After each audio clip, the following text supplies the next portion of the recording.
இன்னைக்கு நம்ம பார்க்க போகிறது Wheatstone bridge current electricity chapterல இருக்கக்கூடிய one of the most important 5 mark question. First diagram draw பண்ணிட்டு அதுல இருந்து தான் நம்ம procedure start பண்ணனும். So இந்த டைப்ல இந்த Wheatstone bridgeல resistors எப்படி இருக்கும்னு பாருங்க.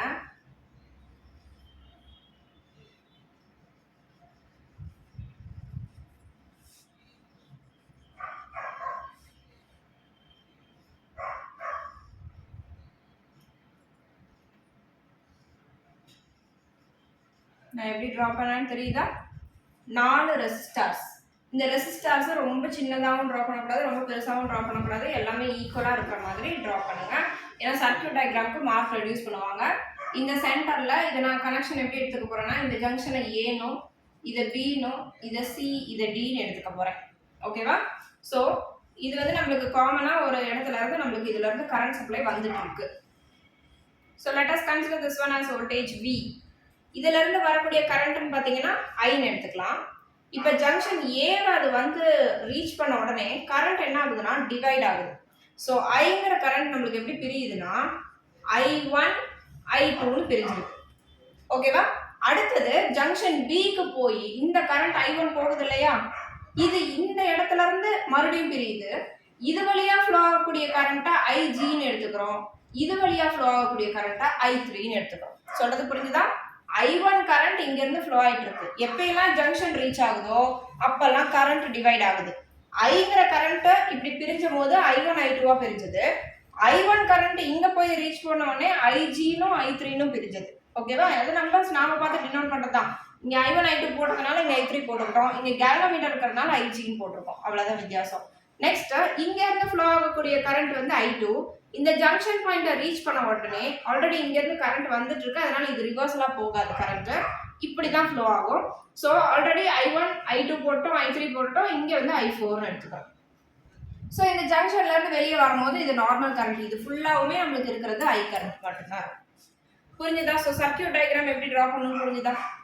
இப்போ நம்ம என்ன பண்ணணும்னா முதல்ல இந்த ஜங்ஷன் பியவும் இந்த ஜங்ஷன் டியை மட்டும் ஃபோக்கஸ் பண்ணணும். So at junction B, at junction B இந்த இடத்தை பார்க்குறோம். ஆல்ரெடி கிர்ச்சாஃப்ஸ் ரூல்ல நான் என்ன சொல்லியிருக்கிறேன்னா, sum of the current entering the junction is equal to sum of the current leaving the junction. அப்படின்னா என்ன அர்த்தம்னா, இந்த ஜங்ஷனை நோக்கி எத்தனை கரண்ட்ஸ் வந்துட்டு இருக்கு, இந்த I1 கரண்ட் வந்துட்டு இருக்குது.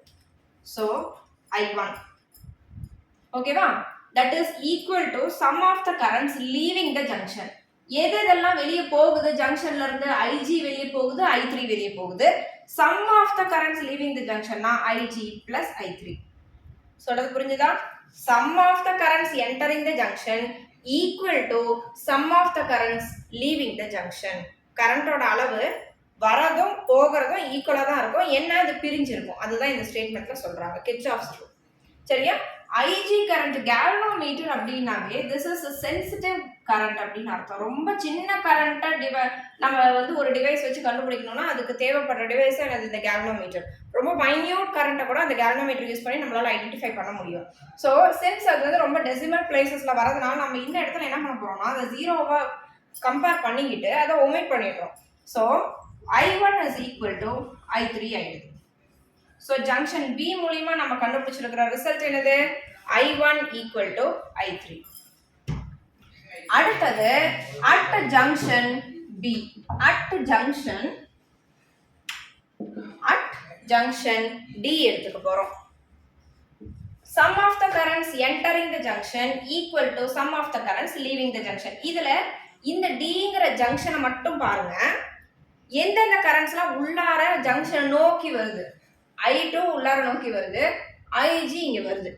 ஸோ இது ரெண்டும் வருதா, வரக்கூடிய கரண்ட்னு பார்த்தீங்கன்னா I2வும் IG-யும். So sum of the currents entering the junction that is equal to எத்தனை கரண்ட்ஸ் வெளியே போகுதுன்னா இந்த ஒரு கரண்ட் மட்டும் தான் ஜங்ஷனை விட்டு வெளியே போகுது, I4. That is equal to I4.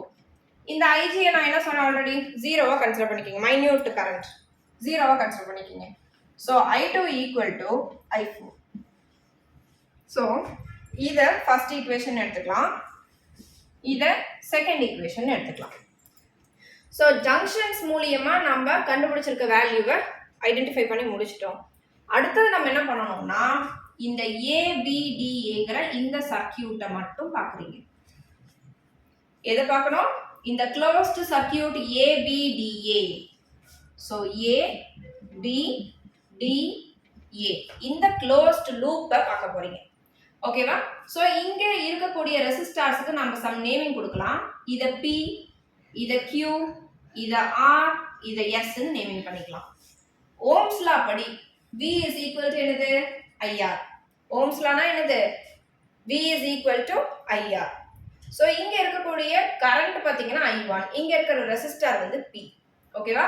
So இங்க இருந்து நம்ம ஸ்டார்ட் பண்றோம். ஓம்ஸ் லா படி எடுத்துட்டு வரீங்க. I1P. ஏன்னா நாம இப்படி நம்ம கற்பனையில ஒரு சர்க்கியூட் ஃப்ளோவை டிரா பண்ணிக்கணும். அதுதான் இந்த டயக்ராம், இந்த ஆரோ மார்க். இது நம்மளோட அசம்ஷன், இது ரியாலிட்டி. சொல்றது புரிஞ்சுதா? இது நம்மளோட அசம்ஷன். இந்த மாதிரி ஃப்ளோ ஆயிட்டு இருக்கிறது ரியல் சர்க்கியூட்ல நடந்திருக்கக்கூடிய ஆரோ மார்க்ஸ். சரியா? கரண்ட் எப்படி ஃப்ளோ ஆயிட்டு இருக்குங்கிறது ஆரோ மார்க்ஸ். அதனாலேயே நம்ம கம்பேர் பண்ணிக்க போறோம், theoretical and practical studies. I1P இப்படி நம்ம போயிட்டு இருக்கோம். கரண்ட்டும் இப்படிதான் வந்துட்டு இருக்கு. ஸோ பிளஸ் முன்னாடி I1P பிளஸ் IGG இதோ இப்படி வருதா? நாமளும் இப்படிதான் போறோம், கரண்ட்டும் இப்படிதான் வருது. So plus IGG. அடுத்தது பாருங்க, நாம இப்படி போயிட்டு இருக்கோம், இது இப்படி வந்துட்டு இருக்கு. ஆனா இந்த கரண்ட் மட்டும் பாருங்க, கரண்ட் இப்படி வருது, நாம இப்படி டயக்ராமேட்டிக்கலா போயிட்டு இருக்கோம். ஸோ ரெண்டும் அப்போசிங் ஈச் அதர். அப்போ முன்னாடி மைனஸ். ஓகேவா? I1P plus IGG minus I2R that is equal to 0. ஓகேவா? புரிஞ்சுதா? ஸோ இப்போ என்ன பண்றீங்கன்னா இந்த இடத்துல இந்த கேல்வனோமீட்டர் கரண்ட்டை ஓமிட் பண்ணிட்டு இருக்கீங்க.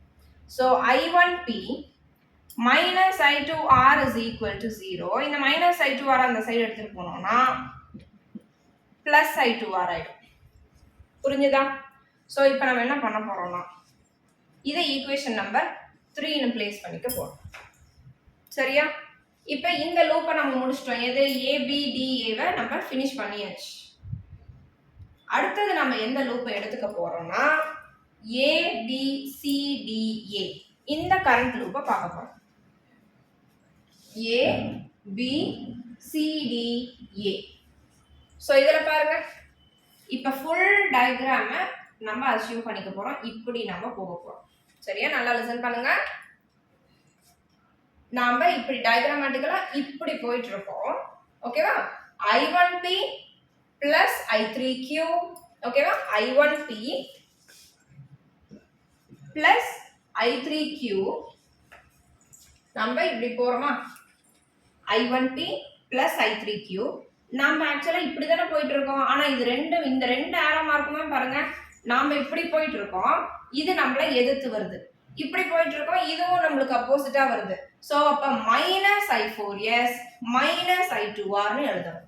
So minus I4S minus I2R equal to 0. புரிஞ்சுதா? இப்போ நம்ம என்ன எடுத்துக்கலாம்னா இந்த நெகட்டிவ் வேல்யூஸ் ரெண்டையும் ரைட் ஹேண்ட் சைடு எடுத்துட்டு வந்துடலாம். அப்ப I1P plus I3Q equal to I4S plus I2R இப்படி நம்ம எடுத்துக்கிறோம். இப்போ ஆல்ரெடி நம்ம 1லையும் 2லையும் நம்ம என்ன பார்த்து வச்சிருக்கோம்னா I1க்கு பதிலாக I3 எடுத்துக்கலாம், I3க்கு பதிலாக I1 எடுத்துக்கலாம். ஸோ நம்ம என்ன பண்றோம்னா இந்த I3க்கு பதிலாக I1 எடுத்துக்கோங்க பிளஸ் I1Q. I4க்கு பதிலாக நம்ம என்ன ஐடென்டிஃபை பண்ணியிருக்கோம்? I2. ஸோ அந்த இடத்துல அதை ரீப்ளேஸ்மெண்ட் பண்ணிக்கோங்க. I2S plus I2R. ஸோ இது ரெண்டுலையும் காமனாக இருக்கிறதுன்னு பார்த்தீங்கன்னா I1 ரெண்டுலையும் காமனாக இருக்கிறதுனால வெளியே எடுத்துட்டோம்னா P plus Q மட்டும் உள்ளார இருக்கும். இது ரெண்டுலையும் I2 காமனாக இருக்குது, அதை வெளியே எடுத்துட்டோம்னா S plus R மட்டும் உள்ளார இருக்கும். So we shall consider this one as the next equation number 4. 4ன்னு consider பண்ணிக்கலாம். இப்போ என்ன பண்ண போகிறோம்? 4th ஈக்குவேஷனையும் 3rd ஈக்குவேஷனையும் ஒன்னோட ஒன்று டிவைட் பண்ண போகிறோம். So I1 into P plus Q divided by I1P. I1P that is equal to I2 into S plus R divided by I2R. Divided by I2R. I2 cancel ஆயிடும், I1 cancel ஆயிடும். So remaining என்ன இருக்கு? P plus Q divided by P equal to S plus R divided by R. தனித்தனியாக பிரிச்சிருங்க, ஏன்னா same denominator. So P by P plus Q by P equal to S by R plus R by R. R cancel பண்ணா 1, PP cancel பண்ணா 1, 1 opposite சைடில் இருக்கிறதுனால அதை வந்து cancel பண்ணிடலாம். So remaining என்ன இருக்குன்னு பார்த்தீங்கன்னா Q by P equal to S by R. இதை நம்ம எப்படி எழுதலாம்? ரிவர்ஸலாக திருப்பி ரெசிப்ரோக்கல் ஃபார்மில் எழுதலாம். So that could be written as P by Q equal to R by S. அதாவது அதை தலைகீழ திருப்பி எழுதிட்டோம். So this is the bridge balance condition for a Wheatstone bridge. So write down the bridge balance condition for Wheatstone bridge அப்படின்னு கொஸ்டின்ல கொடுத்துருந்தாங்கன்னா first circuit டயக்ராமை draw பண்ணுங்க. டைரக்டா டெரிவேஷன் மட்டும் எழுதாம ஒரு 3 லைன்ஸ் மட்டுமாவது இந்த சர்க்யூட் டயக்ராமை பத்தி டிஸ்கிரிப்ஷன் கொடுங்க. என்ன பண்ணணும்? ஜங்ஷன் B, ஜங்ஷன் D பத்தி, அப்புறம் current when a current I enters it splits up into two currents from the junction point A as I1 and I2. இதெல்லாம் கொஞ்சம் மென்ஷன் பண்ணணும். இங்க ரெசிஸ்டார்ஸ் 4 ரெசிஸ்டார்ஸ் இருக்கு, PQRSங்கற ரெசிஸ்டார்ஸ் இருக்கு. For example, like this respectively அப்படிங்கறலாம் கொடுத்துட்டு since IG current is a very small current we are neglecting in the calculations அப்படின்லாம் கொஞ்சம் content எழுதிட்டு அப்புறம் டெரிவேஷன்ஸை நீங்க சால்வ் பண்ணணும். So most important question and continuously asked in the previous year question papers. So ரொம்ப concentrate பண்ணி நல்லா படிங்க. All the best for your exam. Bye.